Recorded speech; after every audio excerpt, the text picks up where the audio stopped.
లోకేష్ గారికి విన్నపం చేశాం. అంగన్వాడీ కేంద్రాలు మేము చాలా చోట్ల తనిఖీ చేస్తాం సార్.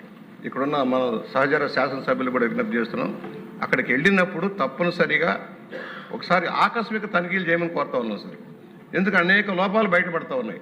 అక్కడ పిల్లలకు ఆహారం సరిగా సప్లై చేయని కొంతమంది హెల్పర్స్ కానీ టీచర్స్ కానీ ఉండటం మనం చూస్తూ ఉన్నాం. అసలు ఎంత సంఖ్య ఉంటుంది? మేము వెళ్ళిన చోట 4-5 కూడా పిల్లలు ఉండడం పరిస్థితి వస్తుంది. ఎందుకంటే కాన్వెంట్లకు వెళ్తున్నారని చెబుతారు.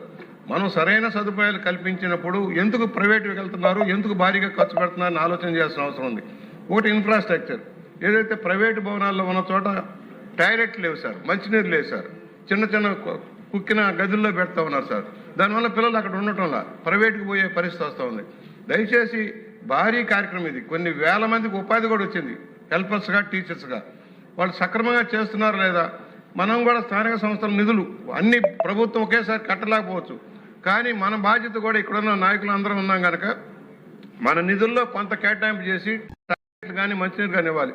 మా దగ్గర కడియ మండలంలో మా ఎంపీపీ గారు ఏం చేశారంటే అప్పటికప్పుడు ఎన్నైతే అంగన్వాడీ కేంద్రాలు అన్నిటికీ మంచినీళ్ళు ఏర్పాటు చేయించగలిగారు స్థానిక సంస్థల నిధులతో. అలాగా మనం కూడా దాని మీద ప్రత్యేక శ్రద్ధ పెట్టి ఇది, ఎందుకంటే చాలా చోట్ల పిల్లల పరిస్థితి అధ్వానంగా ఉంటుంది సార్. ఆ కేంద్రాల్లో మాసిపోయిన బట్టలతోటి అసలు సరైన స్నానం చేసి వస్తున్నారా లేదా, సరిగా ఉన్నారా లేదా చూడలేని పరిస్థితి కూడా చూస్తా ఉన్నాం. దానికి తగిన శ్రద్ధ పెట్టాల్సిన అవసరం ఉందని మనవి చేస్తాను సార్.